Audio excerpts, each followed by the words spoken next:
యువ ఇంజనీర్లపై ముఖ్యమంత్రి రేవంత్ రెడ్డి చేసిన వ్యాఖ్యలను రాజ్యసభ సభ్యుడు ఆర్ కృష్ణయ్య తీవ్రంగా ఖండించారు.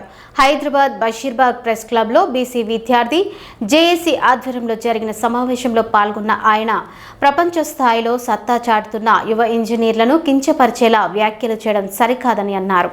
అదే సమయంలో పెండింగ్లో ఉన్న ఫీజు రియంబర్స్మెంట్ బకాయిలను వెంటనే విడుదల చేసి పాత విధానంలోనే పథకాన్ని కొనసాగించాలని ప్రభుత్వాన్ని కోరారు.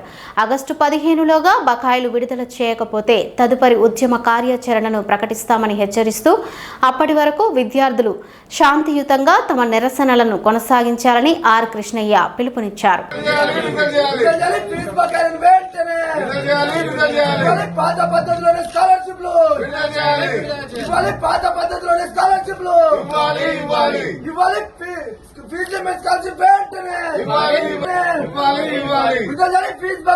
ఒకటో తరగతి నుంచి 10వ తరగతి వరకు ప్రతి ఒక్క విద్యార్థికి 15,000 రూపాయలు ఇస్తారు.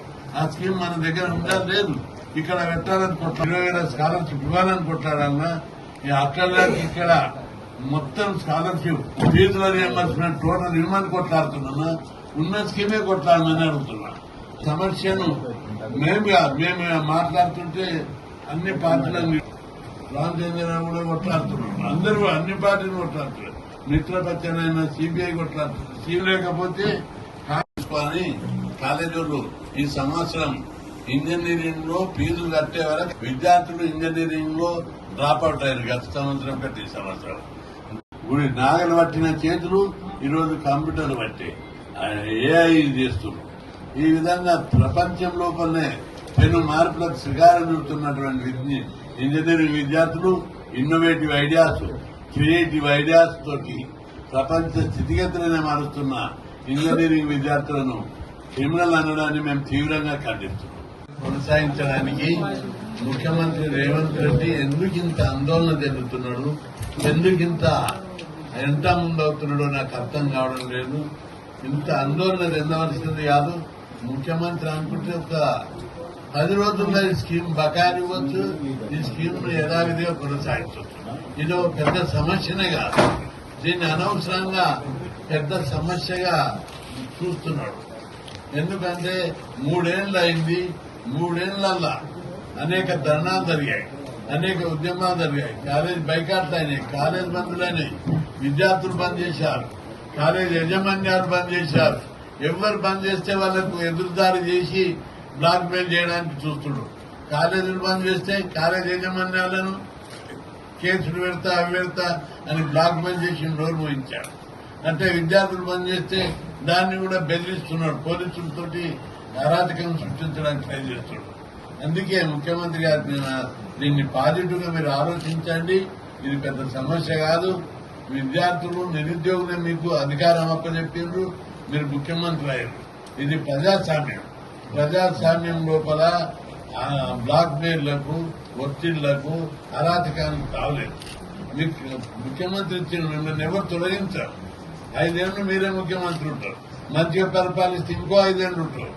దీని విషయం లోపల ఎలాంటి సందేహం లేదు. కానీ ఈ స్కీమ్ ను మాత్రం యథావిధిగా పాత పద్ధతి దానిలో ఉన్న లోటుపాట్ల గురించి చర్చ చేయి. లోటుపాట్ల గురించి ఏమన్నా చర్చ చేసి దాని మీద ఆలోచించు. ఇన్పల ప్రతి కాలేజీ విద్యార్థులు తరగతి బహిష్కరించి ఎమ్మెల్యే క్యాంప్ ఆఫీస్ కు ఊరేగింపు పోయి ఎమ్మెల్యేలందరికీ విజ్ఞాపన పత్రాలు ఇవ్వాలి. ఎంఆర్ఓ ఆఫీస్ పోవాలి, ఆర్డీఓ ఆఫీస్ కు, కలెక్టర్ ఆఫీసు, ఏ ఆఫీసు ఉంటే అక్కడ పోయి ప్రదర్శనగా ర్యాలీగా వెళ్లి విజ్ఞాపన పత్రం ఇవ్వాలి. ఇంకా పీస్ఫుల్ గానే చేద్దాం. వినకపోతే తర్వాత ఆగస్టు 15 తర్వాత ప్రత్యక్ష కార్యాచరణ ఉద్యమాలు ఎట్లా చేయాలనో ఆలోచిద్దామని ఈ ముఖ్యమంత్రి గారు ప్రతిష్టకోకుండా బడ్జెట్ రిలీజ్ చేసి పాత పద్ధతిలోనే స్కీమ్ కొనసాగించాలి. దీని మీద ఏమన్నా డౌట్లు ఉంటే డిస్కస్ చేయి. ఏం కాదని ఇప్పుడు ఆలోచన లేదు అని ప్రజలు నీ మీద నమ్మకం లేకనే ఉన్నారు. 3 ఏళ్ల నుంచి 3 పైసలు ఇవ్వలేదు. ఈ రోజు ఉద్యమాలు పీక్ స్టేజ్కి వస్తుంటే ఎదురుదాడి చేయడానికి ప్రయత్నిస్తుండు.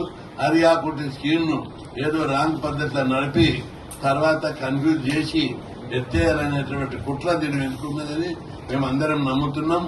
ఈ ఆలోచన మార్కొని యథాతథంగా స్కీమ్ ను కొనసాగించు.